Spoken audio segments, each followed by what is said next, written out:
আরে আরে তুই কে?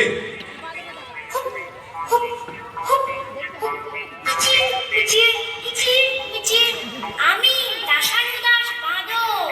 আরে আরে, এ কি বাঁদরে কথা বলে দেখি?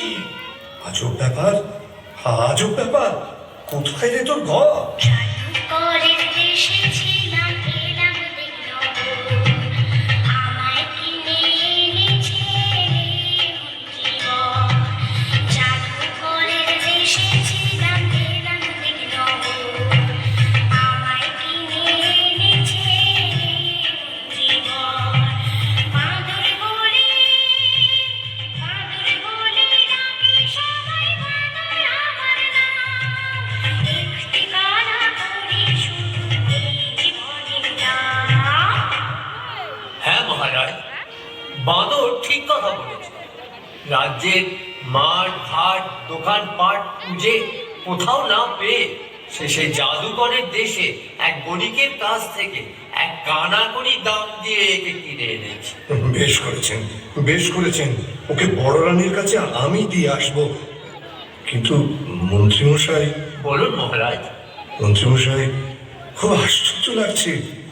এত কষ্ট করে, এত সোনা দানা মোহর ব্যয় করে, এত দূর দেশ থেকে ছোট রানীর জন্য চুড়ি হার রেশমের শাড়ি নিয়ে এলাম, অথচ অথচ সব ছোট হয়ে গেল। গায়ে হলো না, পরতে পারলো না শাড়ি।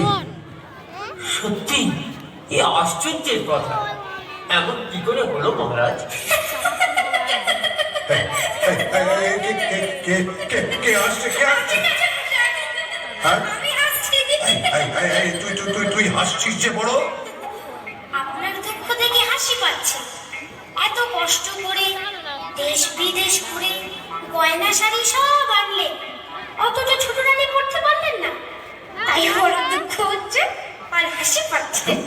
হাসি পাচ্ছে আর দুঃখ হচ্ছে। দুঃখ হচ্ছে আর হাসি চুপ কর, পাচ্ছে। চুপ কর।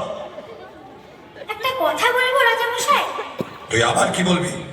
আসলে কি জানেন রাজামশাই, এসব দেবকন্যার হাতে বোনা, নাগকন্যার হাতে তৈরি জিনিস, মায়া রাজ্যের এইসব শাড়ি গয়না পরে ভাগ্যবতী পুণ্যবতী না হলে কেউ পড়তে পারে না। একটা কথা বলবো রাজামশাই? আবার কি বলবি?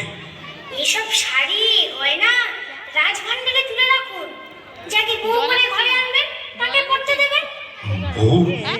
सही का नाचता মানে ছেলের বউ? হ্যাঁ?